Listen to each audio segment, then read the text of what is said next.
raw water strainer for the generator coming in. The blisters that were found at survey, they came out. You know, everything else I kind of already had.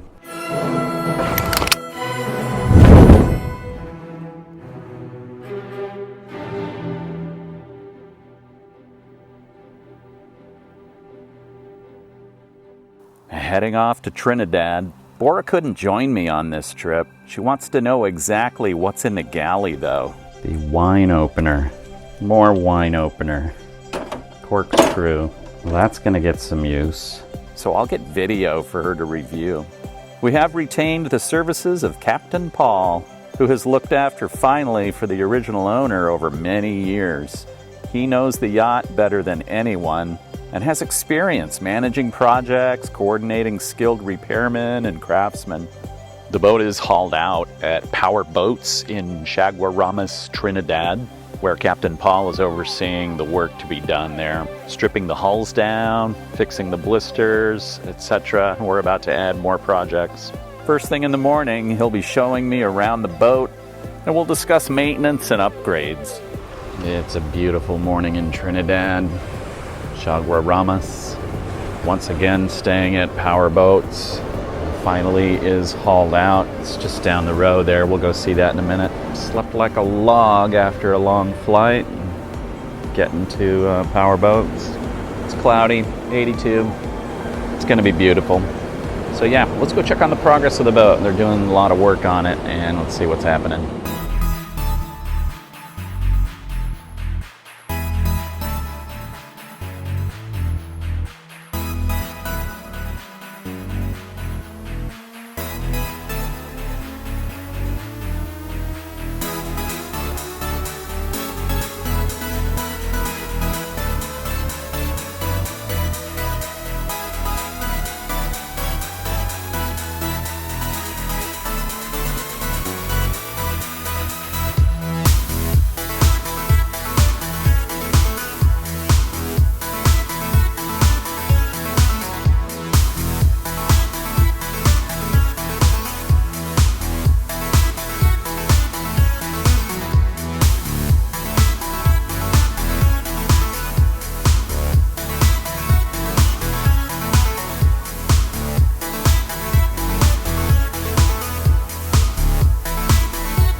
Get that bird to piss off. Shitting on my boat. You little bastard. The owl is fired. We got to put Santa Barbara right there. Santa Barbara, no problem. We're getting down to a bit of raw fiberglass basically underneath here. So this is what's going to have the barrier coat put on it, because there's basically this is nothing. This is end of the rudder. So these are going to have a barrier coat put on. We can see some of the patches, some of the little patches here that we've taken back a little bit further. Any little bits and pieces. These little ones, all they'll do is when they come to fill, when they do a final fill, they'll just put some filler. They get marked just so we don't miss any when we actually come to finish off. These rubber boots will go back on. So once we've got primer on, the rubber man, there's a special rubber glue that he comes and does. I'll let him do it. Port side poop chute. Okay, so that grate is the air conditioning inlet,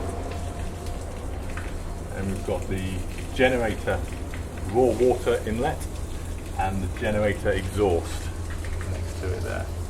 So the original owner changed the exhaust so that it might have been an optional extra to do that from factory, but I don't know. I'd have to look on the options list as to what he actually did with that. It basically makes it quieter. Awesome. So you haven't got the exhaust chugging out to the back. Let's talk about the bowsprit. Yes, let's have a look at how we attach it kind of here and how we make the ends look. We know it's going to be aluminium and tidy and nice and clean and polished and everything. These pad eyes, we would have to put pad eyes down about this kind of height here. And I think it's just a case of picking a reference point, not too far forwards, not too far back, not too far out of the water. Bastian said you don't need to go all the way through both sides. He said the strengthening is purely for peace of mind, as opposed to you're not going to race with it. He said if it's heavy wind, then you're going to it's coming down. This is for downwind. Exactly. So Screecher. He said, provided you're not going upwind with it, he said no problem at all. He said shouldn't even need reinforcing, but it's peace of mind if you want to do it. And just a nice big pad eye. Mitchell, I would probably also get Mitchell to fabricate the pad eye out of stainless steel as well, so that we have a nice design. The backing plate would probably be a good 4, maybe 5 inches around on the backing plate of it, just so it's got spread the load a little bit. Right. This is what they're using these days. Dyneema rope. It's like the racing rope they use. It's almost like carbon fibre rope, basically. Yeah, he took a bit. Where he's got some big patches, he took it down.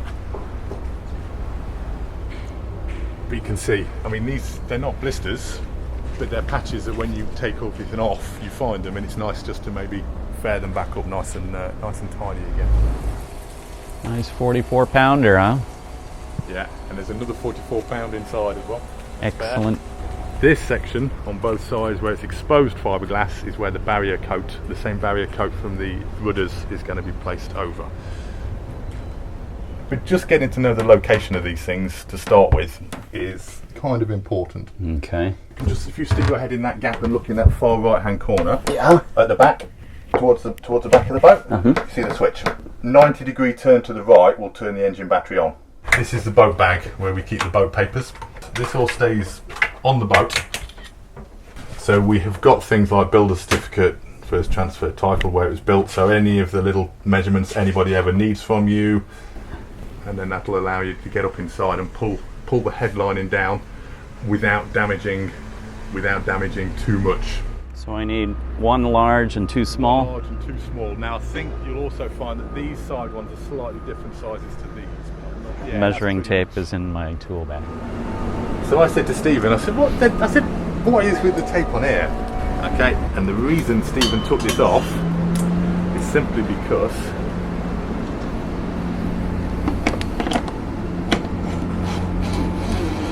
when it feeds back in, it sticks out like that. So somebody wanted to sit here, he's going to keep catching it. These aren't LED, are they? No, it doesn't. No, they're not LED. That's one thing I might have to change. Yeah, probably well worth changing. Just watch when you pull these out, they don't snap your fingers off. Or they catch your fingers. Really? Yeah, they've got like little snapbacks. But there's 10 of them, so if you're gonna convert, yeah, there's you need 10. Yeah. Raw water strainer for the generator coming in. That's the metal strainer. That's the metal strainer on the inside of there. This is your shower pump out. These little valves here. This one, I don't know if he's using this one or that one down there, but these little T-pieces he's put in is where we can attach fresh water to flush the generator and the toilets with fresh water as opposed to salt water, which they normally run on. So it'll be attached into those. So he would normally be out sailing with salt water. Yeah. So and then when he gets back, you fill it with fresh so it doesn't get all rancid. No other, very few other sailors in the world will have this system in place, except maybe if their boat's going to storage for a while. 99% of the time, most sailors who go out there, their systems are full of salt water, and that's it. This one here is for your air conditioning sucking in. Okay. Intake. And Stephen's got a T on that too. Yeah, we've got a T on that too, so that he can back flush the salt water side. So this is on a automatic. Now, even though all the batteries are off and disconnected and everything's shut down, this will still remain working. On both sides of the boat? They're hard, only if the float switch is triggered up. They're hardwired to the batteries.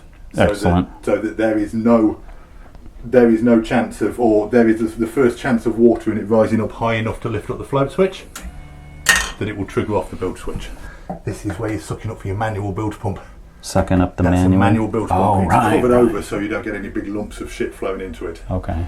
So that's your saltwater pump for your toilet to flush it. Mm-hmm. Your macerator is actually part of the toilet at the back of the toilet. Oh, okay. So it's not a separate pump, it's actually part of the toilet itself. So what we have here is air conditioning compressors, ×2. ×2. This is your freshwater filter.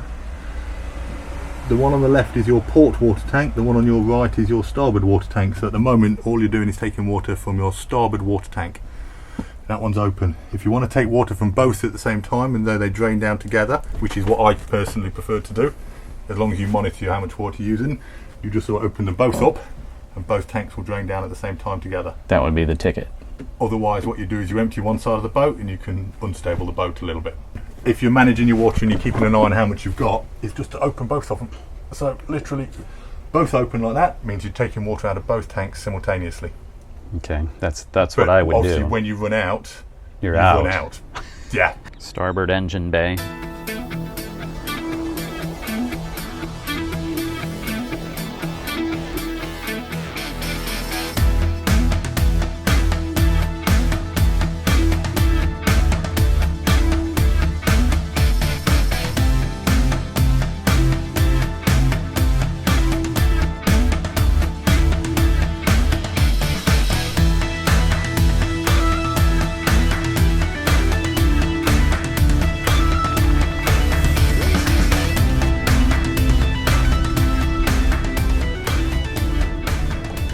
What's the white cup? The white cup, it's covering a solenoid that sometimes took a little drip on, and they don't have any, it's a fuel solenoid I think, but it was exposed and it's just the way the engines were designed. So Stephen put plastic cups over so they didn't get any moisture on them. Brilliant. Just because he didn't like the fact that it was exposed. Yeah, I wouldn't have liked it either. And that was it. Just going to show you one more thing down inside here, and that is the Seacock. seacock, which is this here. That on my finger. Got it. There. I remember that one took a lot of turns. There's a lot of turns to them. There's a little clip. They're closed at the moment, but there's a lot of turns to them. But that's where they are. Exactly the same on the other one as well. In the same position. That's where the red tags come in. Side. Yeah. It's just a fail-safe that me and Stephen used to run between us. So the red tags means red tags mean seacock's closed. Seacocks are closed. Yeah. So don't go anywhere. Exactly. Yeah. So really good news is that the blisters that were found at survey, they came out. They weren't embedded into the gel coat. That would have been bad news. So now we just need this thing to dry over the next month or two. It's already been sitting actually 6 weeks. We're probably looking to sit another 6 weeks. This is some kind of, I don't know, has a plug. So it probably keeps coffee warm or something. I don't know what that is. There's a set of knives, matches, organic green tea, a lighter, more matches, chamomile, and yellow label tea, pepper. Yeah, this shit's all 5 and 6 years old. Wheat germ, that's something my dad would have bought. Salt, 2010. Okay, so I'm gonna bring a trash bag and get rid of all of this. All right, we'll get that out. Out you go. Oh, we've got Jesus H. Christ. So that's kind of cool. I actually have some plastic bags in my room that I'm gonna throw this shit out in, so as not to fill up that. Dial dish soap, a little widgie, Febreze soap holder, scrubby. That must be a handle for a pan. So I guess they're easier to stow when the handle comes off. There's a little guy. It's got a nice thick bottom. Lots of large cuppies. Bowls. Lots of plates. Bicycle tire repair kit. That's probably for the dinghy. More thread locker. Marine epoxy. This is good because I was gonna like bring this stuff, and that's great. It's already here. Brand new Yanmar belts, impellas, filters, more filters, starter solenoid, port side, forward.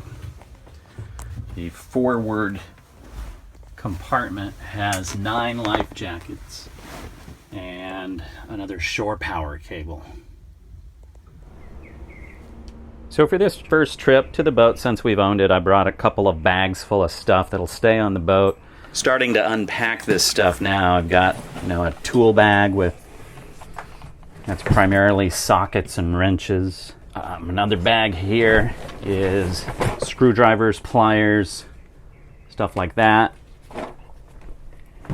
So those will stay on the boat. Now I have an empty bag to go back home with me. Out you go.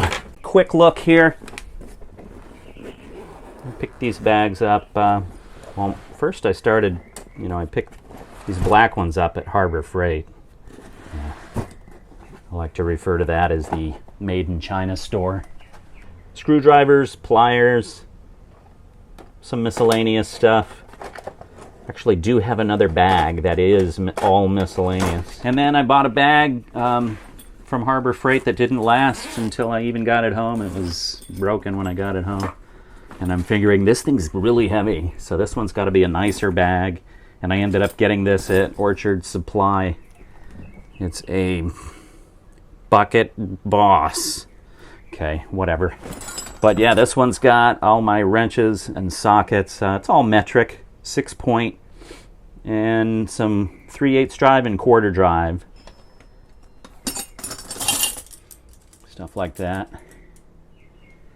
Now there's a guy on the Leopard Owners Forum of Yahoo Groups that says, make sure you have swiveling, ratcheting wrenches. So that's really the only thing I didn't have already in stock from my little auto restoration project. Everything else I kind of already had. So didn't really have to spend a whole lot of money to get this system going.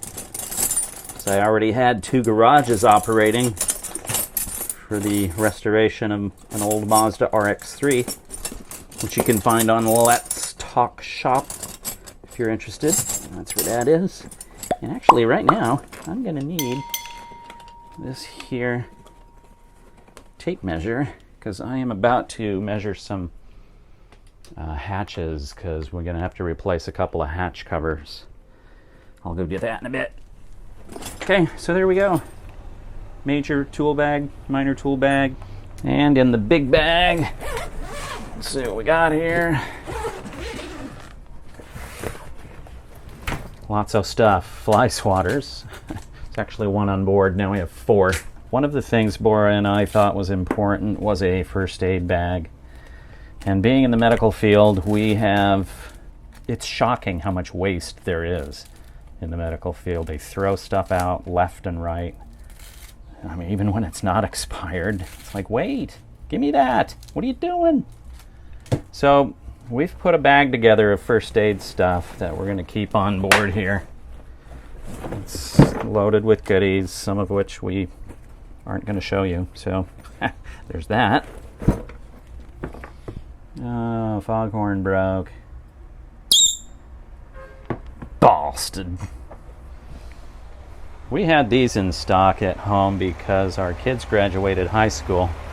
You like to make a racket when they call your kid's name, so those were in stock. What else is in here? Binoculars. Big old clamps. Plastic kind so they don't rust as quick. Because the spring inside is obviously still metal. Bunch of board shorts. I have plenty at home, so these can live here. Extra sunglasses. Here's another miscellany bag. Show you what's in here. Yeah, miscellaneous stuff. Drill bits, punches, temperature checker, calipers, other surprises in there. Now, oil filter wrenches. I brought two. I wasn't sure what size I'd need. This big one, too big. Out you go. It's going back home with me. I'm gonna need this little guy. That's what I need on this boat. Got a nice collapsible, flexible hose. There is a hose on board the boat, but it takes up a lot of space. This guy, much smaller, easier to deal with, and then it expands and sprays a nice jet. So we'll put that up in the forward locker. Extra line, cheap stuff. I wouldn't do anything really important with this one, you know, from the Made in China store. But it's nice to have extra line lying around. I'm not going to run it as a halyard, obviously. Just saying. What do we got? Fins. Yeah, I don't live near the bodyboardable ocean anymore. So the fins have no business back at home. Bring them to the boat. Much more likely to use them. So I'll stash those somewhere. And that's what's in the bag. Original owner had these hatch covers made which protected the plexiglass from UV rays and, you know, getting aged rapidly. So what has happened is 3 of them have blown off. You know, they stay pretty well, but the problem is eventually they deteriorate and tear, and then you've got wind catching underneath, and then they go flying. It's looking like a 50 by 50.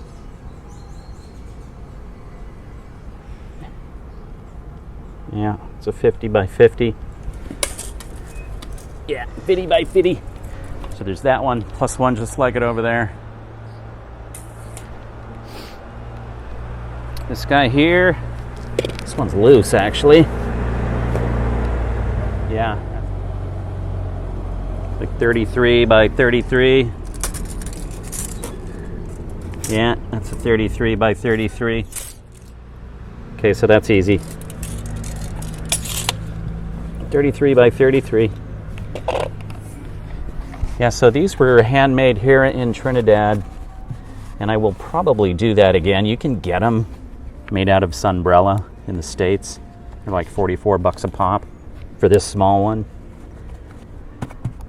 I got a hunch local talent will make them much cheaper. Now this big guy might be the same as the one we just measured in the back. Let's see what we got. Nah, this one's different. This is like 58. It's 58. 58 by 58. Okay, and these guys on top, probably just like that guy. Let's check. 33 by 33. Okay, there we go. There's our measurements. Forward lockers outside of the boat. These are the latches from the back side. This one here broke. It had been broken, and it was being held on with like silicone. And you can see the silicone around the edge there. But I was not aware of that, so I twisted it to unlock it, and of course it just came right out. So, guess what? We're buying a new one of those. So it's a Perco. I'm sure there's a standard size for a Leopard. Okay, so you need a minimum of 1, as many as 6. Coming up next, we splash her back into the water.